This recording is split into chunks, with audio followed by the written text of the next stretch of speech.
Bonsoir à toutes et à tous, bienvenue dans cette édition d'information, mais tout d'abord le sommaire. Dans l'actualité ce soir, les députés adoptent un accord de prêt de 230 millions d'euros. Cet accord concerne le financement des projets d'infrastructures d'enseignement technique et de la formation professionnelle dans les 8 régions administratives du pays. Et puis des points de contrôle supplémentaires installés à Kountia et Kambélé, c'est dans le cadre de la lutte contre la propagation du Covid-19 en Guinée. Les certificats de dépistage des chauffeurs en partance pour l'intérieur du pays seront désormais minutieusement contrôlés. Enfin, le cinéma au service de la lutte contre le coronavirus. Les acteurs du 7e art mènent aussi le combat. C'est le cas du cinéaste guinéen Mohamed Kamara qui vient de mettre à la disposition de la télévision nationale certaines capsules. Voilà pour le sommaire. Encore une fois, bonsoir à toutes et à tous. Bienvenue dans cette édition d'information. Comme annoncé dans les titres, l'Assemblée nationale vient d'adopter la convention de prêt pour le financement des écoles professionnelles dans les 8 régions administratives du pays. Invite est faite à l'exécutif d'approfondir les réflexions sur les études de faisabilité et les contours liés à la mobilisation des fonds. François Lama.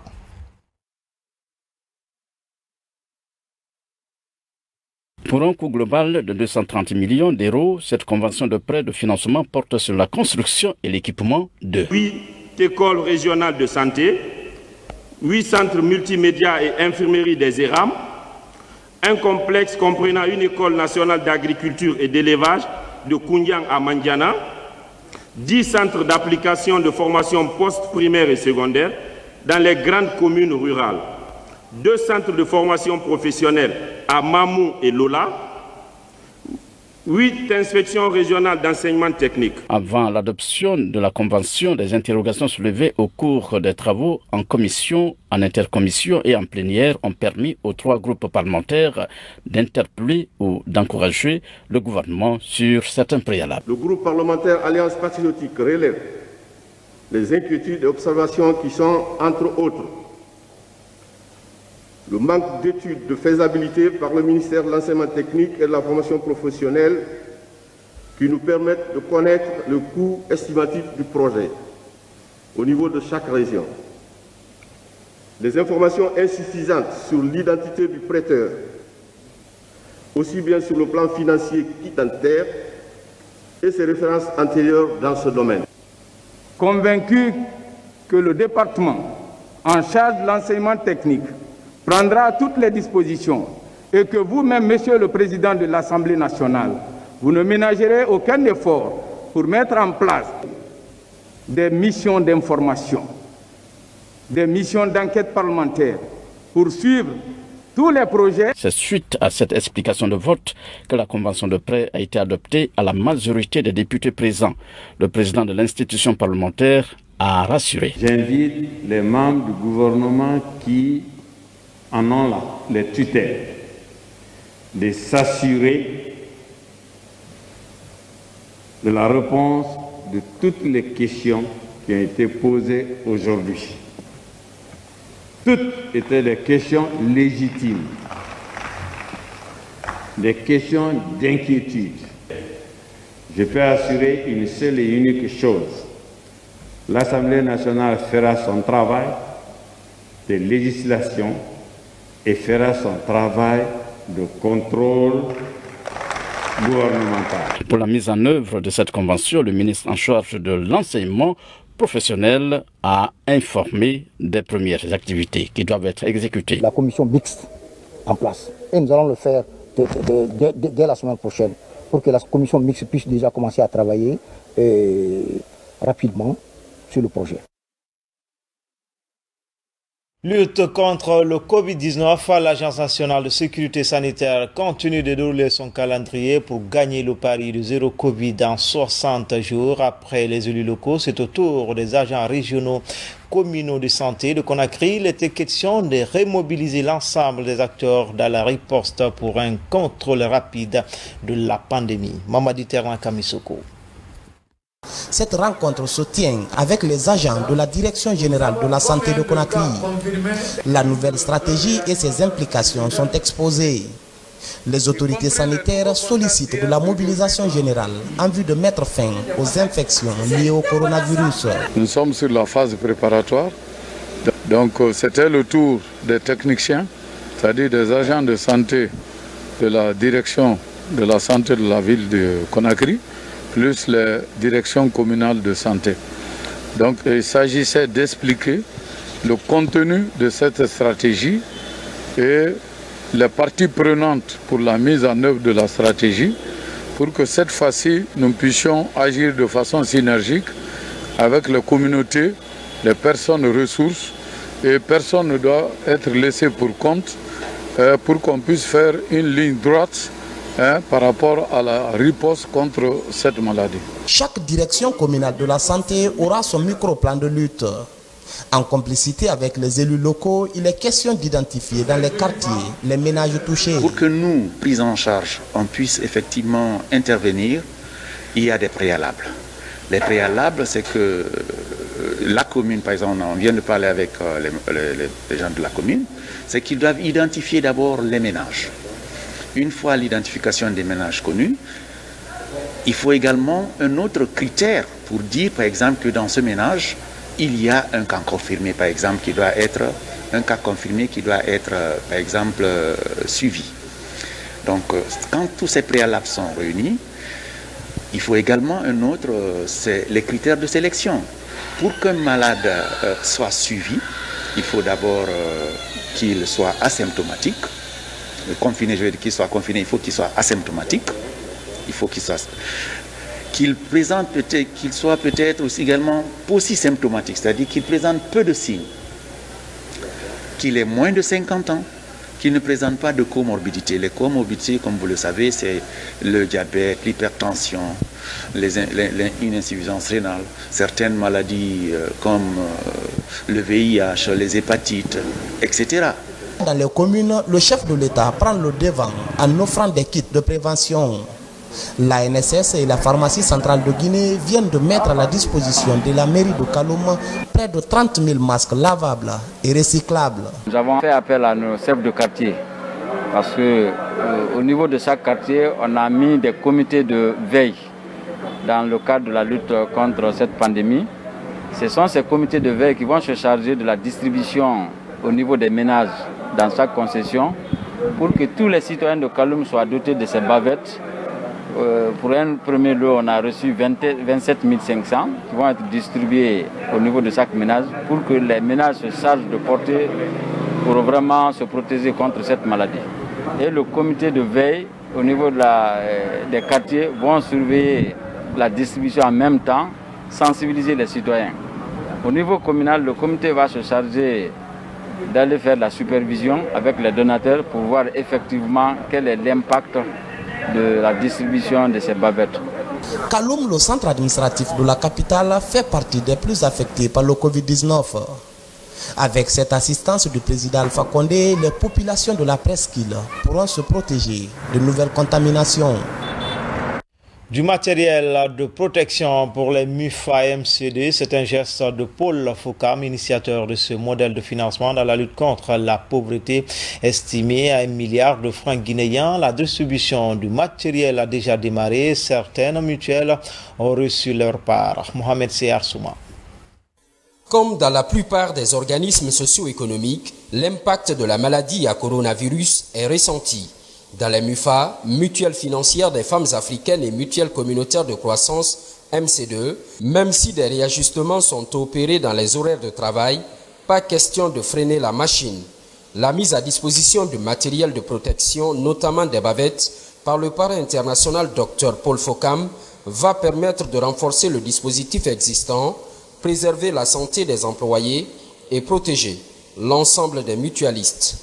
Ce don vient de la part du parrain international, Dr Paul Fokam, qui est l'initiateur, le créateur des unités MC2 MUFA. Il nous a envoyé des équipements sanitaires d'une valeur de 1 milliard de nos francs guinéens pour remettre aux femmes, aux jeunes et aux hommes de la MUFA et de MC2 pour les soutenir dans leurs efforts de lutte contre la pandémie.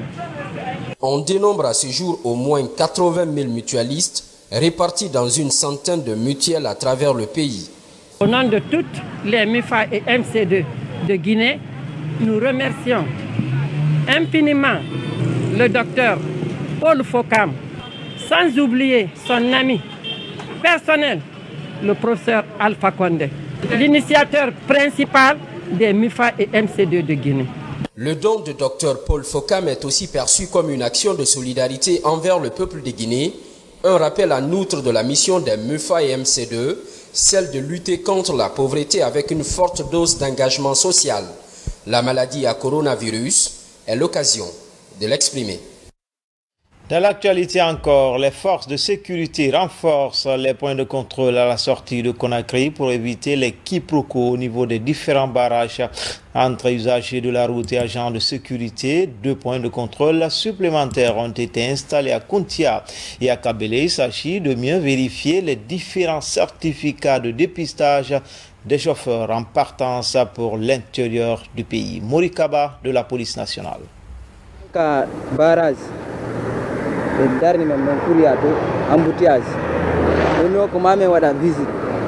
Nous sommes allés jusqu'à Kouria, on nous a bloqués. Il a fallu que je fasse mon test. Heureusement, je suis négatif.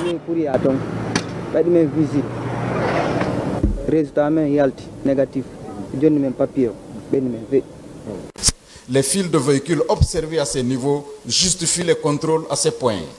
C'est pour donc corriger cette situation que le ministère de la Sécurité a installé 2 points de contrôle au sortir de Conakry, notamment à Kountia CBA et ici à Kabeleng. Monsieur est là, c'est pour contrôler les véhicules qui n'ont pas attestation de sortie de l'ANS.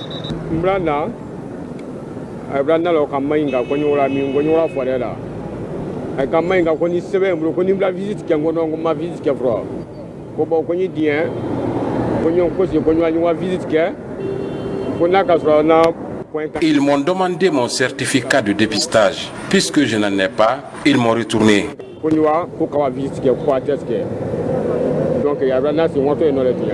samedi 30 mai 2020 au 3 juin 2020, nous avons enregistré 330 véhicules, de gros camions, bon, 151 autorisés pour sortir puisqu'ils ont les attestations de sortie. Et 179 véhicules, et ils n'en ont pas, on les a invités d'aller se faire, c'est-à-dire faire les tests. La mesure permet de désengorger les barrages filtrants de Kouria et de Bawa. Les syndicats et les chauffeurs de camions de marchandises adhèrent à cette décision afin de limiter la propagation de la maladie à coronavirus. Il y a nos camions qui sortent pour l'intérieur sans passer par test de Covid-19. Donc on était obligé de venir s'enquérir la réalité sur le terrain aujourd'hui et sensibiliser une fois de plus à nos conducteurs, parce que nous qui sommes à Conakry, Koya, Dubreka, paraît-il que cette maladie se limite de ce niveau. Il ne faut pas qu'on aille encore transporter à nos frères, à nos sœurs qui sont à l'intérieur du pays. Cette autre mesure est censée désengorger les barrages et éviter des accrochages entre usagers et forces de l'ordre.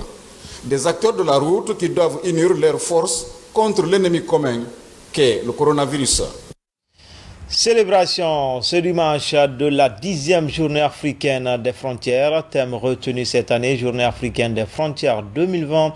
Les voix des spécialistes de la gouvernance des frontières en Afrique à l'heure du Covid-19. Commentaire, Mohamed Lamine Kamara. Les frontières constituent des portes d'entrée de plusieurs maladies dont le Covid-19. Aujourd'hui, pour freiner la propagation du coronavirus, plusieurs frontières ont été fermées à travers l'Afrique. Pour l'efficacité de cette stratégie, l'implication des acteurs dans la gestion des frontières est essentielle pour endiguer le fléau sanitaire. Dans le respect des directives de santé et de sécurité publique, la 10e journée africaine des frontières est célébrée virtuellement cette année sous le thème, citation, Journée africaine des frontières 2020. Les voix des spécialistes de la gouvernance des frontières en Afrique à l'heure de la Covid-19. Fin de citation pour le thème sous lequel est célébrée cette année la journée. La célébration de cette 10e journée marque à la fois la volonté des autorités gouvernementales à renforcer l'unité africaine et une invite à tous les Africains de faire front commun contre la pandémie à coronavirus. Cette année, les experts africains envisagent se doter de politiques et stratégies nationales de gestion intégrée des frontières, des outils efficaces devant permettre aux pays africains de renforcer la sécurité et la paix au niveau des frontières. Ces appuis constituent la preuve éloquente des efforts de l'organisation panafricaine en lien avec les grands axes du programme Frontières, notamment la délimitation, démarcation des frontières, la coopération transfrontalière et le renforcement des capacités des acteurs en charge des questions de frontières. De nombreuses actions sont en cours de réalisation dans les zones frontalières, à savoir les travaux théoriques de délimitation des frontières, la création et la mise en place des structures de mise en œuvre des activités de coopération transfrontalière et le renforcement des capacités opérationnelles des structures nationales de gestion des frontières. Pour relever ce défi, les autorités guinéennes entendent réaliser des progrès notables dans la perspective de la mise en œuvre du programme Frontières de l'Union africaine. En raison de la pandémie de Covid-19, la 10e édition de la Journée africaine des frontières sera commémorée à travers l'organisation d'un panel d'experts en visioconférence sur les problématiques relatives à la gestion des frontières. L'intégralité de cette déclaration, c'est juste après cette édition d'information. Le monde célèbre aussi demain 7 juin la journée internationale de la sécurité sanitaire des aliments. Deuxième du genre, cette année, l'accent est mis sur ce que chacun peut faire pour garantir cette sécurité sanitaire. La déclaration du ministre d'État, ministre de l'Industrie, est commentée par Mamadi Gassama. Après les armes de guerre, l'alimentation de l'homme constitue aujourd'hui, sans risque de se tromper, le plus grand tueur de masse dans le monde. Chaque jour, la chaîne d'approvisionnement alimentaire se complexifie. Plusieurs incidents sont liés à la sécurité sanitaire des aliments et se répercutent sur la santé publique. Plus que jamais, les populations sont face à un double défi. Le droit pour chaque individu d'avoir accès à une nourriture pouvant être consommée sans danger, mais aussi une nourriture nutritive et en quantité suffisante. Les maladies d'origine alimentaire entravent le développement socio-économique en mettant à l'épreuve les systèmes de santé publique et en compromettant les économies nationales, le tourisme et le commerce. Selon l'OMS, une personne sur 10 meurt après avoir consommé des aliments contaminés. Mais au-delà du secteur de la santé publique, ce fléau est aussi une question de développement, d'économie et de commerce. Il s'agit donc, à travers cette journée, d'attirer l'attention des pouvoirs publics, des populations et tous les acteurs concernés sur les répercussions des aliments contaminés, des aliments de mauvaise qualité et des aliments avariés sur la santé publique. Je voudrais donc saisir cette opportunité au nom de son Excellence professeur Alpha Condé, président de la République, chef de l'État, le Premier ministre et tout le gouvernement pour exprimer la reconnaissance du gouvernement et du peuple de Guinée à l'endroit de tous les partenaires au développement, notamment la FAO et l'OMS, qui, sensibles aux problèmes de nutrition et de santé des populations, ne cessent d'apporter leur appui et contribuer au renforcement des capacités et des compétences des acteurs de la chaîne de valeur de l'alimentation. Il faut rappeler que les aliments impropres à la consommation causent plus de 200 maladies allant de la diarrhée au cancer. 2 d'entre eux constituent la garantie d'une alimentation sûre pour la promotion de la santé et l'élimination de la faim dans le monde. Dans la lutte contre le coronavirus, comment les cinéastes peuvent mettre à contribution leur expertise? La question interpelle les acteurs à l'image de Mohamed Camara. Ce professionnel du 7e art vient de mettre à la disposition de la télévision nationale certaines capsules de sensibilisation. Manga Foudetouri. La Guinée fait face à la pandémie depuis plus de 2 mois. Tous les acteurs sont en branle pour la riposte. Le respect des mesures barrières est pour le moment l'unique moyen pour briser la chaîne de contamination. Dans un élan patriotique, chacun apporte son savoir-faire pour vaincre l'ennemi commun. Mohamed Camara, cinéaste, propose aussi son expertise à travers le 7e art en vue de contribuer à sensibiliser les populations. Pour un départ et sur fonds propres, il réalise 4 capsules qu'il met à la disposition de la télévision nationale. Quand le pays est attaqué par des ennemis, tous les fils doivent venir à la rescousse afin que le pays s'en sorte. Et moi, je peux amener le cinéma, et c'est pour cette raison que j'ai fait des films de sensibilisation pour que la population comprenne qu'il est temps et qu'il est nécessaire de ne pas laisser continuer l'avancée de ce monstre. De la sensibilisation et encore de la sensibilisation. Plusieurs canaux de communication sont utilisés pour amener les citoyens à respecter les mesures barrières. Des porte-à-porte en passant par des affiches, des communications audiovisuelles, plusieurs plans de campagne sont élaborés par le gouvernement et ses partenaires. Quant à l'efficacité des messages d'audiovisuel et l'adhésion des populations au contenu, ce spécialiste du 7e art a son approche. Je sais une chose, on a beaucoup fait et on continue à le faire, mais la maladie progresse. Je trouve honnêtement qu'il y a quelque chose qui manque un petit peu pour que la population puisse comprendre le mécanisme et que la population accepte de se protéger. Les spécialistes du cinéma peuvent analyser des images, peuvent analyser la société, faire des images et frapper l'esprit de la population pour que la population comprenne effectivement qu'il s'agit d'eux.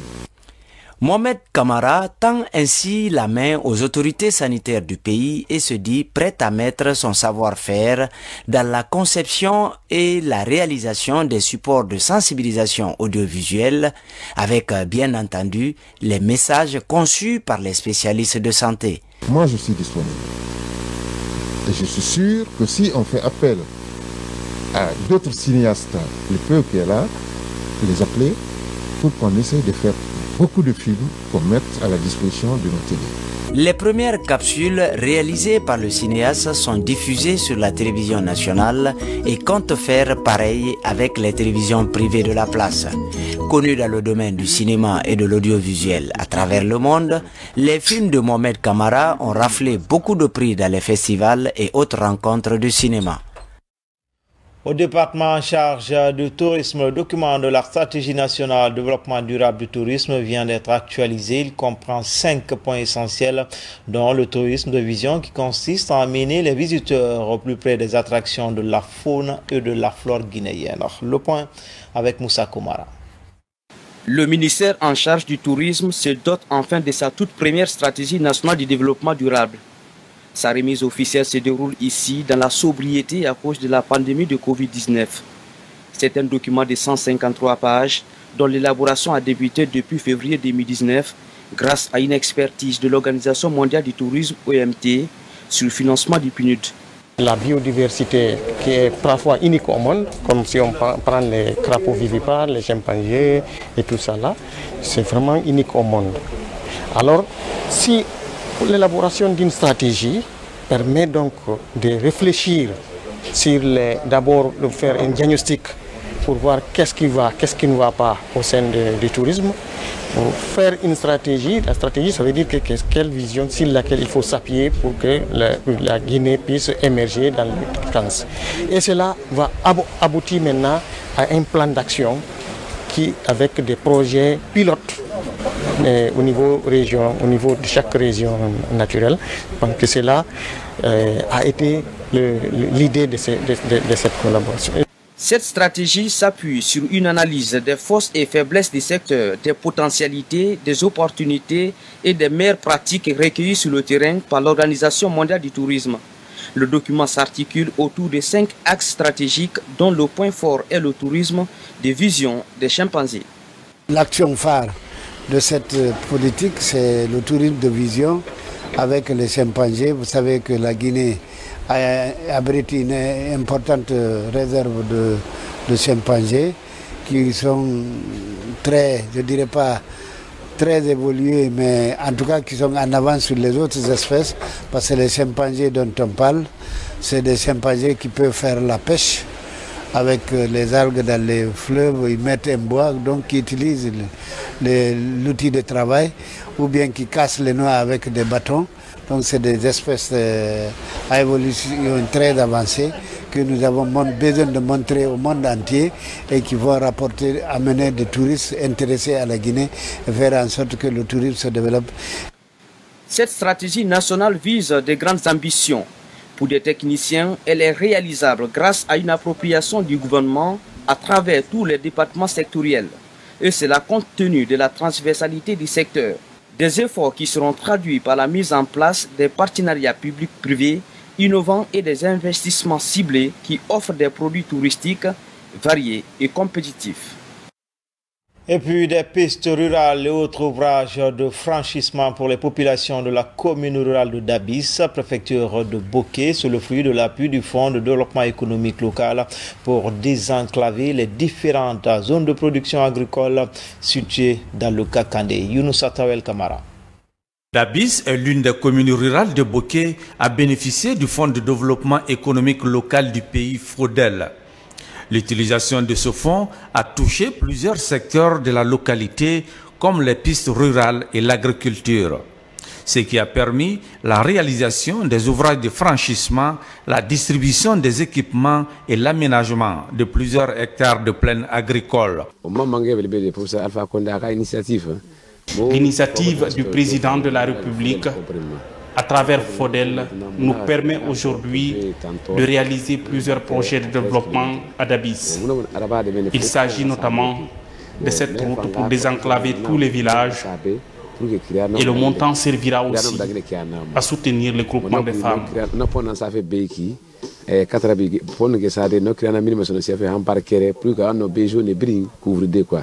Cette année, l'allocation de ce fonds par le gouvernement à la commune rurale de Dabis a permis aux populations du district de Tambourou de faire face aux énormes difficultés qu'elles rencontraient depuis plusieurs années. Difficultés liées surtout au mauvais état de la route pour l'écoulement des produits agricoles. Aujourd'hui, 2 points sont en phase de réalisation pour désenclaver cette zone agropastorale par excellence dans la préfecture de Boké. La population de Dabis est satisfaite dans la mesure où ce fonds est venu aider la population de la communauté de Dabis. Si vous prenez les 8 districts, on n'a pas tenu compte seulement le district de Dabis seulement. Si vous quittez de là jusqu'à Parabolé, le dernier district, c'est les 8 districts. Tous les groupements là, tous les districts là ont eu des groupements, ont eu aussi des matériels. Chacun, l'argent de FODEL est réparti selon les 8 districts.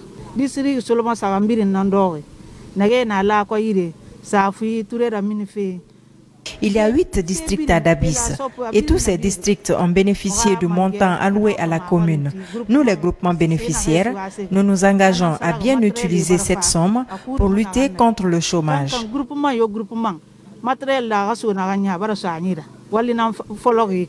70 groupements d'intérêt économique sont rendus opérationnels cette année à Dabis grâce au Fonds de développement économique local FODEL. L'idée est d'organiser les structures socio-professionnelles afin de lutter contre la pauvreté chez les jeunes et femmes de cette commune rurale située à 53 km du chef-lieu de Boké. Enfin, page noire, le Sotikemo de Kissidougou, Elhadji Boura Keïta a tiré sa révérence ce jeudi, intronisé comme patriarche en février 2019. Il s'est illustré dans la résolution des conflits et la promotion de la paix. Elhadji Boura Keïta incarnait aussi la cohésion dans le Kissi Faramaya. Images et commentaires. C'est le lundi 18 février 2019 que El Hadj Boura Keïta a été intronisé nouveau Sotikemo de Kissidougou. Après 1 an, 4 mois et quelques jours, cet autre descendant du roi d'Ankarantouma a tiré sa révérence le jeudi 4 juin au petit matin à Kissidougou suite à une maladie. À 86 ans, Boura Keïta est le 5e Sotikemo de Kissidougou après un premier Boura Keïta, Fagbon Keïta, Keletri Keïta et Kissikaba Keïta. À l'annonce de son décès, le domicile du patriarche a été pris d'assaut par les populations de Kissidougou. Ils sont donc venus de partout, jeunes, femmes et vieux, pour rendre un dernier hommage à celui qu'il est convenu d'appeler ici le sage éclairé. Et pour le gouverneur de la région de Farana, c'est une perte énorme pour Kissidougou, pour la région et pour la nation. C'est ici à Dounikono que repose à jamais le 5e Sotikemo de Kissidougou, El Hadj Boura Keïta, à côté de son père et de sa mère.